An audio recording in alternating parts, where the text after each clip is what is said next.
मुझे उम्मीद है कि इस बार जो भी है बहादुरगंज की जनता या ठाकुरगंज किशनगंज हो गया या अमौर हो गया कोचा दामन हो गया, इस बार सोच समझकर फैसला लेगी। प्रशांत जी का तो यहाँ पर कोई स्कोप नहीं है। इस हिसाब से एमआईएम और कांग्रेस की लड़ाई है। किशनगंज का जो विधानसभा है, मैं खास कर बता दूं कि इस बार कांग्रेस के जो विधायक हैं वो हार रहे हैं। Don't know this guys. Tauseef साहब पहले से ऑलरेडी वो एमएलए रहे हैं। अगर एमआईएम वही गलती फिर दोहरा रही है किशनगंज में, तो एमआईएम किशनगंज हार रही है। तो ऐसा नहीं करना है। जो उनके कार्यकर्ता हैं किशनगंज के अंदर में जो मेहनत कर रहे हैं उस लेवल पे, असदुद्दीन साहब से हम रिक्वेस्ट करेंगे। अख्तरुल इमान साहब को मैं रिक्वेस्ट कर रहा हूँ कि आप ऐसे लीडर्स को टिकट देखिए। ललन सिंह को पहचानता कौन था बिहार में? जदयू के द्वारा वो जाने गए। इतना हिस्सेदारी उतनी भागीदारी होनी चाहिए। रियल में आप देखेंगे आरजेडी को जो सींचने का काम किया या बनाने का जो काम किया वो अपने साबुद्दीन साहब हैं, उन्होंने ही बनाया। देखेंगे तो साबुद्दीन साहब को आरजेडी के नए जो नेता हैं ना, जो नए नए पैदा हुए हैं, जो वहाँ कार्यालय में बैठ रहे हैं या पार्टी के लिए जो काम कर रहे हैं, वो लोग नहीं चाहते हैं कि हिना साहब या ओसामा साहब आए। उनको ज्वाइन कर लेना चाहिए। दोस्तों, बिहार के अंदर जो है सियासत काफ़ी गर्म हो चुकी है। एक तो धूप का तापमान इतना है और ऊपर से बयानबाजी भी ज़बरदस्त देखने को मिल रहा है। इन दिनों दोस्तों आपको बता दें कि सीमांचल में जो है बैरिस्टर असदुद्दीन ओवैसी आए हुए थे। उन्होंने राजद पर बहुत कुछ कहा और फिर उसके बाद जो है प्रशांत किशोर भी जो है वो आए थे और प्रशांत किशोर ने भी जो है तमाम तरह के इल्ज़ाम राजद पे लगाए, भाजपा पे तो लगाए ही, और असदुद्दीन ओवैसी पे भी तीखे हमले किए हैं। इस वक्त मेरे साथ मौजूद है इमरान साहब, जो सोशल एक्टिविस्ट है। उनसे हम बात करेंगे तमाम मुद्दों पर। तो इमरान साहब, सबसे पहले आपका बहुत बहुत स्वागत है वॉइस इंडिया 24/7 पर। शुक्रिया आपका, आपने कीमती समय निकाल कर यहाँ पर मुखातिब हुए। हम लोग एक दूसरे से इंटरव्यू के लिए आए। तो पहला सवाल ये है कि किस तरह देख रहे हैं आप बिहार की सियासत और ख़ास के जो है वो सीमांचल की सियासत, क्योंकि आप जो है एक सामाजिक कार्यकर्ता है, सोशल एक्टिविस्ट है, आप पैनी नज़र रखते हैं तमाम चीज़ों पर। जो घटनाक्रम हो रही है और जो पिछले दिनों बैरिस्टर असदुद्दीन ओवैसी भी आए हुए थे, उसके बाद प्रशांत किशोर भी आए और तमाम तरह का इल्ज़ाम राजद पर लगाएँ। प्रशांत किशोर ने ज़्यादातर राजद पर कहा, वैसे बैरिस्टर असदुद्दीन ओवैसी ने राजद और जो है भाजपा दोनों पर प्रहार किया है। किस तरह देख रहे हैं सीमांचल की राजनीति, खासकर किशनगंज? देखिए, खासकर किशनगंज में ये है कि किशनगंज की जनता जो है बहुत समझदार है और हर एक चीज़ को वो समझ रही है कि इस बार जो आगामी जो विधानसभा का चुनाव होने वाला है उसमें किस तरह का फैसला लेना है और किस तरह का डिसीजन देना है। दूसरी चीज़ कि प्रशांत किशोर जी या असदुद्दीन ओवैसी साहब हुए, इन लोगों की बात करें तो प्रशांत किशोर कभी भाजपा के अगेंस्ट में बात नहीं करते हैं। वो अभी सबसे ज़्यादा ट्रोल कर रहे हैं आरजेडी को और कांग्रेस को सबसे ज़्यादा निशाने पर रखे हैं और तेजस्वी यादव पे ज़्यादा प्रहार कर रहे हैं। और इस वक्त उनका जो निशाना है कि इस बार विधानसभा में कम से कम इतना सीट लाया जाए कि वो विपक्ष में बैठ सकें या कुछ दावेदारी करें कि हमारा मंत्री हो, 8-10 मंत्री हो, कम से कम 20-25-30 सीट जीतने का वो टारगेट के प्लान पे है। पूरे बिहार में तो चुनाव लड़ेंगे ही लड़ेंगे। मेरे हिसाब से, जो मेरा एक्सपीरियंस है उस हिसाब से हम बात कर रहे हैं। तो दीन साहब का ये है कि पिछली बार उन्होंने मेहनत किया और उनके एमएलए भी जीते, लेकिन उनके एमएलए जो जीत कर यहाँ से किशनगंज की जनता ने जो जिताया और विधानसभा भेजने का काम किया, तो वो धोखा दे दिए। धोखा पार्टी के साथ तो नहीं दिए, लेकिन जनता के साथ उन लोगों ने धोखा किया है। और मुझे उम्मीद है कि इस बार जो भी है बहादुरगंज की जनता या ठाकुरगंज किशनगंज हो गया या अमौर हो गया कोचा दामन हो गया, इस बार सोच समझकर फैसला लेगी जनता। और इस बार जो भी नेता चुना जाएगा बहुत ही सुलझा हुआ नेता होगा, जो जनता के हित में बात करेगा, विधानसभा में पार्टी बदलने का काम नहीं करेगा। अच्छा, आपसे ये जानना ये चाहेंगे कि किशनगंज में जो देखा जाए तो परंपरागत वोट जो है वो कांग्रेस पार्टी को ही लोग देते हैं अब तक, और राष्ट्रीय जनता दल का ज़्यादा यहाँ है नहीं। लेकिन अभी राष्ट्रीय जनता दल में ज़्यादा विधायक राष्ट्रीय जनता दल का ही है, क्योंकि एमआईएम टूटा, एमआईएम के विधायकों को तोड़ा गया और अभी राष्ट्रीय जनता दल के सीमांचल में ज़्यादा ये है। तो आने वाले भविष्य में राजनीति कैसा देखते हैं आप? लोग एमआईएम की तरफ जा रहे हैं, राजद की तरफ जा रहे हैं, कांग्रेस की तरफ जा रहे हैं, या प्रशांत किशोर को स्कोप है किशनगंज में? नहीं, प्रशांत जी का तो यहाँ पर कोई स्कोप नहीं है। दूसरी चीज़ की इसको समझने की ज़रूरत है कि आरजेडी ने एक बहुत बड़ा कोशिश किया था।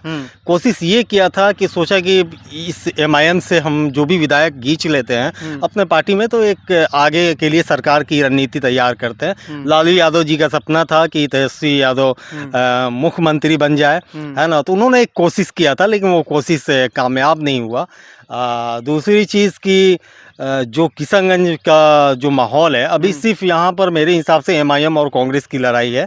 इसमें तीसरी पार्टी कोई नहीं है। बीजेपी तो खाता भी यहाँ पे नहीं खुलेगा सीमांचल के अंदर में। राजद तो बहुत मेहनत कर रही है यहाँ। राजद के पूरे नेता यहाँ पर आके बैठ रहे हैं वक्फ बोर्ड को लेकर। मैं देख रहा हूँ जितने भी इनके एमएलसी हैं या एमएलए हैं वो आकर किशनगंज में बैठ रहे हैं, लेकिन राजद का यहाँ पर वजूद नहीं है।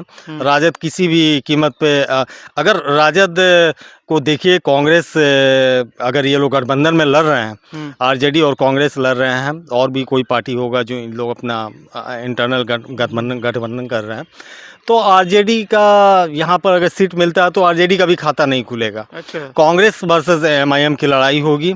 और इस बार किशनगंज का जो विधानसभा है, मैं खास कर बता दूं कि इस बार कांग्रेस के जो विधायक हैं वो हार रहे हैं, और हम लोग अपने तरफ से पूरा कोशिश करेंगे उनको हराने के लिए, क्योंकि उन्होंने काम नहीं किया है।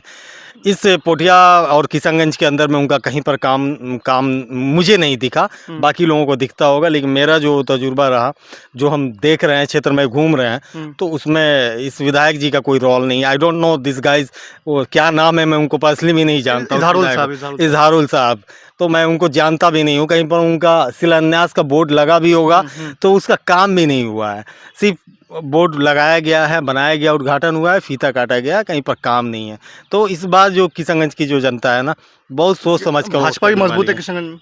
भाजपा मजबूत है, लेकिन गढ़ नहीं है भाजपा का, यहाँ से लीड करने का कोई चांसेस नहीं है। ठीक है, वोटिंग परसेंटेज है, उसका वोटिंग आएगा, लेकिन लड़ाई जो होगी वो कांग्रेस और एमआईएम के बीच में होगा। अच्छा इमरान साहब, आपसे ये जानना चाहेंगे कि जिस तरह से पिछले दिनों जो देखा गया कि एमआईएम जो है वो लगातार पैराशूट कैंडिडेट दे रही है। पैराशूट इसलिए कहा जाए कि तौसीफ आलम कल तक कांग्रेस में थे, अचानक आते हैं, पार्टी जोन होता है और उम्मीदवार बना दिया जाता है, और उससे काफ़ी कार्यकर्ता नाराज़ भी देखे गए हैं, कुछ लोगों ने इस्तीफा भी दिया। तो इस पैराशूट कैंडिडेट को किस तरह देखते हैं, मतलब इन तमाम चीज़ों को? देखिए, पैराशूट कैंडिडेट वो होता है जो पहली बार मैदान में आता है। तौसीफ साहब पहले से ऑलरेडी वो एमएलए रहे हैं और कांग्रेस से कई बार उन्होंने लीड किया है बहादुरगंज विधानसभा सीट से। तो पैराशूट कैंडिडेट नहीं है, एक पुराने नेता हैं और दमदार नेता है। एमआईएम को इससे बेनिफिट मिल सकता है। और रही बात नाराज़गी की, तो वो सब अपने भाई हैं, वो तौसीफ साहब जाएंगे, जाकर उन लोगों से बात करेंगे, अगर गलती सही है तो एक दूसरे से माफ़ी मांगकर फिर गले मिलेंगे। ये चलता रहता है, राजनीति है, इसमें इतना होता है, इसको ये नहीं। हाँ, किशनगंज की मैं खासकर विधानसभा की बात करूँगा कि जो एमआईएम के विधायक जीते थे, कमल होदा साहब, उन्होंने पार्टी छोड़कर आरजेडी ज्वाइन की है, आरजेडी में है, जिला अध्यक्ष है। तो अगर एमआईएम वही गलती फिर दोहरा रही है किशनगंज में, तो एमआईएम किशनगंज हार रही है। अच्छा। तो एमआईएम को ऐसा नहीं करना है। जो उनके कार्यकर्ता हैं किशनगंज के अंदर में, जो मेहनत कर रहे हैं उस लेवल पे, असदुद्दीन साहब से हम रिक्वेस्ट करेंगे, अख्तरुल इमान साहब को मैं रिक्वेस्ट कर रहा हूँ कि आप ऐसे लीडर्स को टिकट दो जो आपके पार्टी को खून पसीने से सींचने का काम किया है। कार्यकर्ता को टिकट दीजिए। ऐसा नहीं कि आपके पार्टी में आज हैं और छोड़कर चले जा रहे हैं, जब टिकट विधानसभा चुनाव आ रहा है या लोकसभा चुनाव आ रहा है तो उसमें ये चले आ रहे हैं, आने के बाद वो टिकट का दावेदारी कर रहे हैं। तो ऐसे लोगों को टिकट मत दीजिए, डरिए मत, खुलकर अगर आप हैं तो अच्छे से लड़िए आप। अच्छा इमरान साहब, देखा ये गया है कि जिस तरह से वक्फ कानून लाया गया है और जिस तरह से जेडीयू का रुख रहा है, जेडीयू से उम्मीद थी मुसलमानों को खास के, और जिस तरह से ललन सिंह जो है संसद में बोले हैं, तो ऐसा लग रहा था कि ललन सिंह जेडीयू का मोदी ज़्यादा करे। इसको किस तरह देखते हैं आप? देखिए, ललन सिंह को पहचानता कौन था बिहार में? अच्छा। जदयू के द्वारा वो जाने गए, उनको जदयू ने पहचान दिया। आज वो अपने आप को बड़े नेता मान रहे हैं, लेकिन बिहार की जनता ललन सिंह को जदयू बड़ा नेता थोड़े मानता है। अच्छा।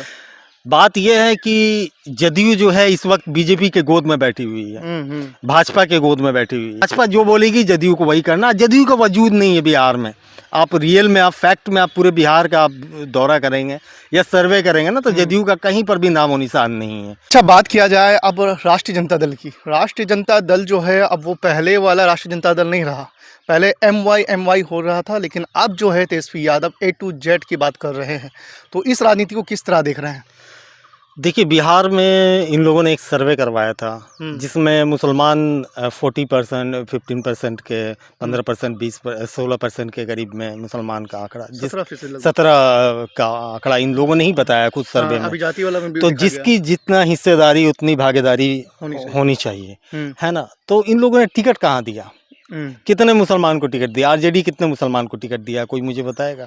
तो बोलते हैं कारी शोएब है, अब्दुल बारी ये सिद्दीकी गिने है, चुने लोग हैं जो इनके अगल बगल में बैठते हैं, अख्तर इस्लाम बस उन्हीं लोगों को टिकट मिलेगा, उन्हीं लोगों के साथ जो भी होगा उन लोगों को एमएलसी बना दिया जाएगा, या कहीं से टिकट देके और देकर टिकट हराने का भी काम करते अभी हैं। तो सीवान से ओसामा साहब लोग भी ज्वाइन हुए हैं। देखिए, शहाबुद्दीन साहब अगर रियल में आप देखेंगे, आरजेडी को जो सींचने का काम किया या बनाने का जो काम किया, वो अपने शहाबुद्दीन साहब हैं, उन्होंने ही बनाया आरजेडी को। लालू यादव जी को मजबूत करने में शहाबुद्दीन साहब का जितना रोल रहा, सरकार बनाने में जितना रोल रहा, राबड़ी देवी जी जो मुख्यमंत्री बनी, शहाबुद्दीन साहब का सब देन था, तभी ये लोग मुख्यमंत्री बने। तो आरजेडी का नाम निशान कब का खत्म हो गया रहता। लेकिन उन्होंने क्या किया शहाबुद्दीन साहब के लिए? कुछ नहीं किया।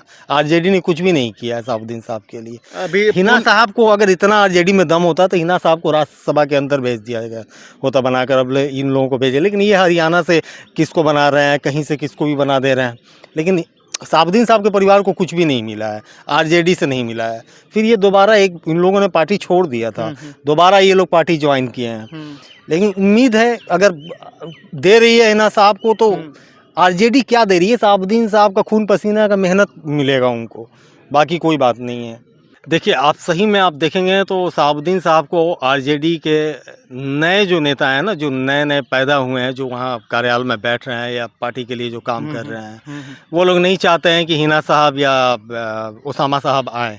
अच्छा। वहाँ पर कार्यालय में आए या उनका आना जाना हो। क्यों ऐसा? फिर अब उन लोगों का इंटरनल मामला होगा, हो सकता है ओसामा साहब का ज़्यादा पकड़ हो इसके वजह से। क्योंकि एक सीवान में, सप्रा, सीवान, गोपालगंज जो बिहार का जो डिस्ट्रिक्ट है, 3 डिस्ट्रिक्ट, इसमें इन लोगों का बहुत अच्छा पकड़ है। अगर वो खोते हैं हिना साहब को या ओसामा साहब को वैल्यू नहीं देंगे या उनके हिसाब से नहीं चलेगा, तो फिर आरजेडी अपना नुकसान कर रही है। गोपालगंज भी ये हारेंगे, सीवान भी हारेंगे, छपरा भी हारेंगे, सारण हारेंगे, सब हारेंगे।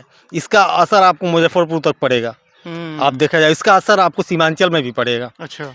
सीमांचल की जनता देख रही है ना, सब जगह भाई, हम सब देख रहे हैं एक दूसरे के लिए कि भाई कहाँ से कौन लीड कर रहा है, क्या है, नहीं है, पार्टी किसके लिए अच्छा बर्ताव कर रही है। सिर्फ आप गिन रहे हैं कि नहीं मुसलमानों के लिए हम खड़े हैं, भाई आप भागीदारी दीजिए, उतना टिकट बांटिए ना।